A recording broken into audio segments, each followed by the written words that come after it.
Who was I to let anyone else make me think otherwise? I need you to know, in case you forgot, there are some stuff that you need to write that nobody needs to see.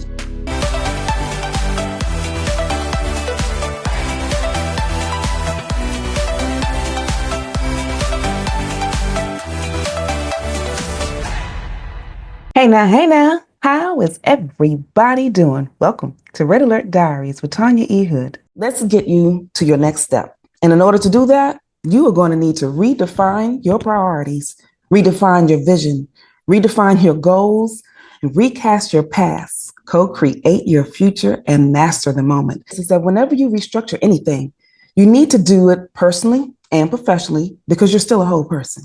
Who you are at the core of your being still shows up everywhere you go. When you change your perspective, you can change some insights about who you are.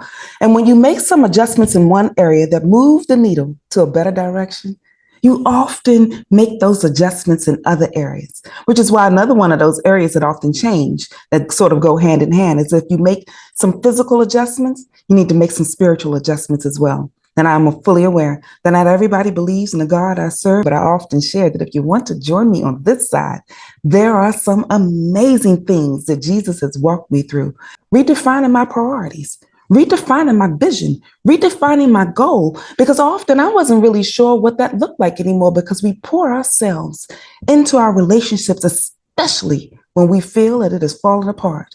It's like grabbing the rope on something that you know is falling apart or trying to get away from you. But depending on what it is, to save your soul, you may need to let go of the rope.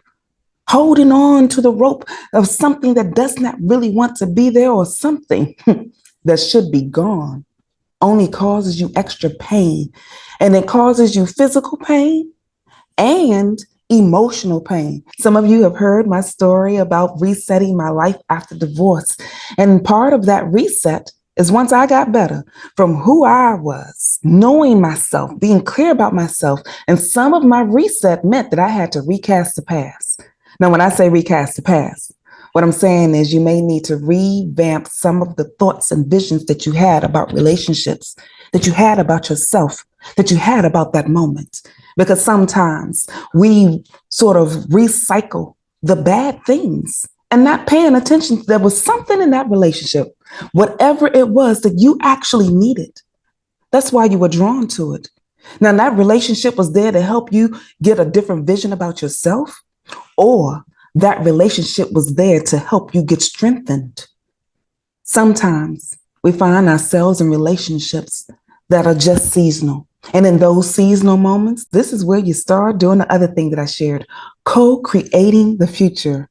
But the strength that is already in you, now is the time to start recognizing it. Now is the time to start tapping into it. And having some of these thoughts in your mind will be foundations in your toolbox so that you can master the moment that you're in. I don't want you to think that if you go through clearing up one part of it, that if it gets triggered at a later point, that you're not healing, that you're not getting whole, that you're not getting better. I need you to know you are just at a different level, and a part of you is ready to receive something new. So think about it like this. When we counting from 1 to 100 is just 1 to 10 separate times. I want you to do an autopsy of your divorce. Get a piece of paper. On one sheet of paper, I want you to write down the middle all the things that you remember, the good, the bad, and the ugly, because you need to get it out your system. When you get it out of your system, it often frees up your mind to start seeing some new possibilities. So on the other side of the paper, what I want you to do is write the things that you knew were good, the things that you knew were great, because you're going to need to have that as a balance in your mind. Because if all of it in your mind is forever crazy and forever chaotic, you'll keep retelling that story, which takes you back to what I initially was saying. You have to recast the past, which will give you the opportunity to redefine priorities, redefine visions, redefining goals. Do the autopsy. And if you feel that you need to use the whole sheet of paper, get a separate sheet of paper. One paper can be all of the stuff that you remembered, because for me, it was several sheets of paper. But I went through the journey, and I did have to go back and look I stayed in that relationship for 11 years. Why? I was with this man for 16 years. Why? Something about it was still feeding what I needed. Something about it was still supporting what I thought I needed. That leads me to this next part. There are 168 hours in a week. What are you doing with it? You need to make an account of what you're doing with every hour. Because if you start focusing on what you're doing with every hour, it puts you in a position where you're not thinking about what the ex is doing. Because sometimes when we are in the middle of the attacks and the emotional warfare, it's because we're thinking about what they're doing. It doesn't matter what they're doing, because if it mattered, they'd be here. Right now, they don't matter. What matters right now is what's happening for you right now in this moment.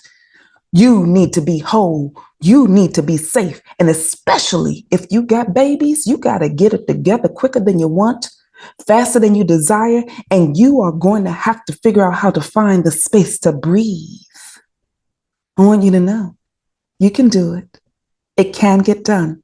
But let's first get rid of the toxic stuff that your body is keeping score over. Write it down. You have a journal. I strongly encourage you to journal. But here's something I often tell my clients, because I had to do it too. There are some stuff that you need to write that nobody needs to see. That's conversations that only need to happen with you and God. So you write it out to get it out on a separate sheet of paper. And then you burn it. So I bought a grill. A lot of y'all know my grill story. I bought a grill. I bought that grill just so that I could burn the letters. I did so much writing and purging, y'all. My neighbors thought I was the barbecue queen. I can't barbecue for nothing. It's not in my journey. You are now in the next chapter of your life. What does it look like? What do you want it to look like? When you start writing out in your journal, have a separate journal just for your dreams. And if you want to, if you're the type of person who likes dream boards, you can create a physical dream board, or you can do a virtual dream board. So I have a Pinterest account. My Pinterest account was initially to help me revamp my house, because one of the things that I had to do was just change my environment. Because when I was sharing, changing stuff physically, that physical change can be your environmental change. That physical change is more than just what am I doing with my body. And if you're having a business to help you while you're in the middle of your divorce, or on the heels of it, still trying to figure out how to reset some things, look at the things that you absolutely have to do, and then start delegating it. And when you delegate, you don't always have to delegate to someone and pay them. There are a lot of things that I did when I started revamping my business. And for those of you that don't know this part of my story, I used to do real estate investing, did that for 25 years. My insight was there. I grew up there. There are pieces about how I knew how to function there.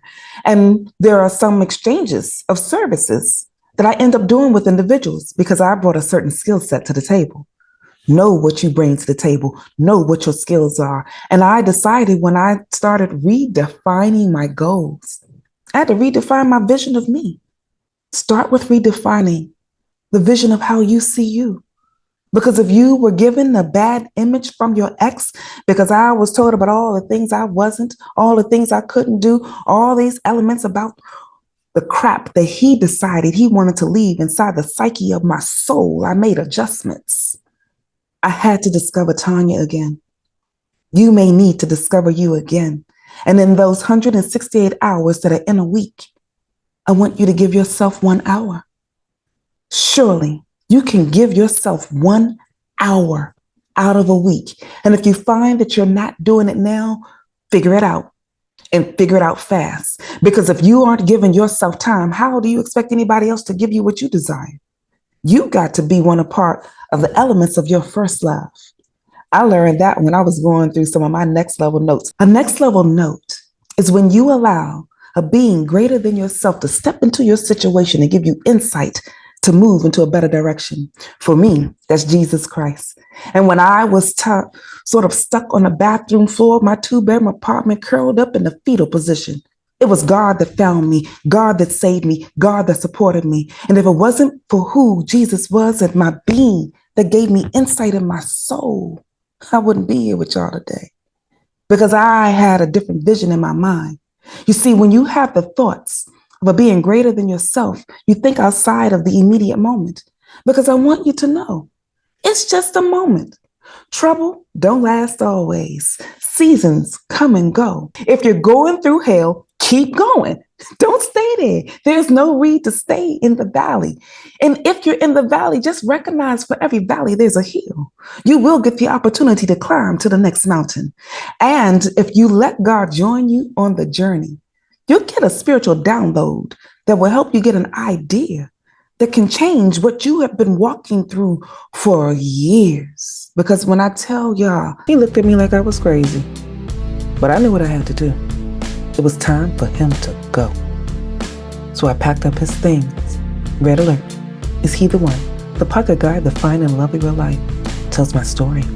The free chapter is available for you in the link below. He whittled away elements of my being over years. I didn't have another 16 years to try to wait for Tanya to get better with a 10-year-old and a 4-year-old. They needed me to get together and get it done now, but I was struggling. Sometimes if you get dropped down to the bottom, you can often get a better landing pad because you're aware of what occurred and springboard faster. And when you let God join you on the journey, because at that bottom, that's where I was in that moment. It was Jesus that met me because I went back to that basic instruction book before leaving earth. But it was there that I poured out my anger because I'm like, Lord, if you made marriage, why didn't you fix my marriage? Only for me to discover when I went to Matthew 6:33, seek ye first the kingdom of heaven, and all these things will be added unto you. It was in that moment that I felt for the first time that God was talking to me, that God was giving me some insight. And in that moment, what I heard was, Tanya, I'm the lover of your soul. I always want you whole. I always want you cared for. And your relationship, when I design it, I'm supposed to be in it with you, but you chose without me. And you have free will to choose however you want to choose because I designed you to do that. But when you choose outside of me, you often end up in situations that aren't supporting you because I cannot guide you to a position that will do what I built inside your soul to manifest. So that's why I say, seek me first, and everything else that you want will be added unto you. But at the end of the day, it was God that still let me know that you are fearfully and wonderfully made, because I needed the reminder that if the creator of the universe said that I am marvelous, who was I to let anyone else make me think otherwise? I need you to know, in case you forgot, you are designed in the image of God. Whether you believe him or not, the creator put his stamp on your being. So you are already amazing. You are already marvelous. That fearfully and wonderfully made that he says to remind you.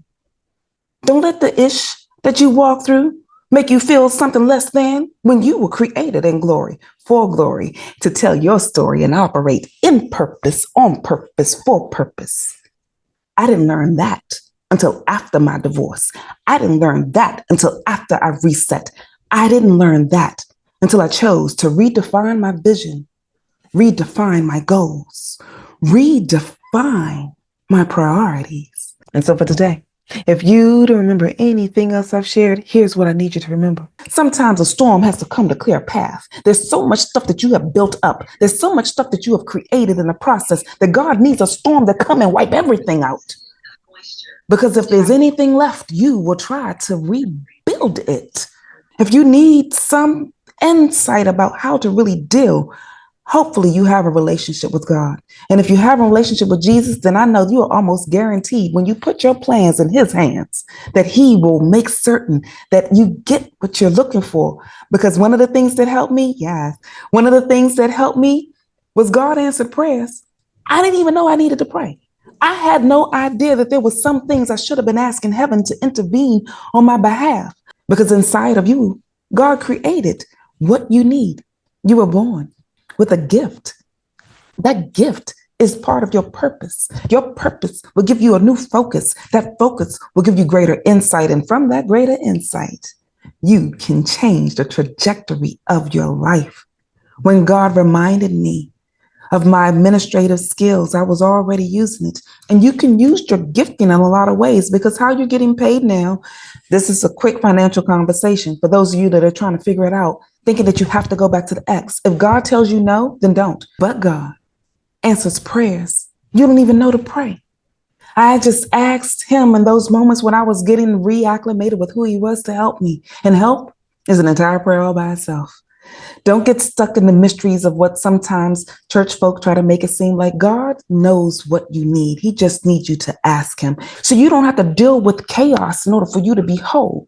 What happens when it gets dark is that the light is supposed to shine. You see, darkness doesn't need light around it. And light can still be light even though darkness is around it. So let your light so shine. Let your glorious elements be there. Redefine what you need and your priorities, your goals, your visions. Recast the past, write it out, get it out so the body doesn't keep keeping score and holding you hostage. Master the moment. If it has to take you moment by moment, do it. But there's still 168 hours in the week. Find out what you're doing with each of them and give yourself time. And here's the last part that I was sharing with myself. When you build the firmer foundation of getting whole like this, even if it feels like you're teetering along the way, there's the scripture that Jesus was talking about, building your house on solid rock. It doesn't matter if the wind blows. It doesn't matter if the storm comes. Because even though you may be in the middle of the storm, you will be covered as long as you're on firm foundation. So create the firm foundation that you need and let God join you on the journey. And if you want someone to join you on the journey, feel free to go to my website, tanyaehood.com. There you can click on the Work With Me tab and see the various ways that we can work with one another. In the meantime, this is Tanya E. Hood, walking in my purpose, and I want you to do the same.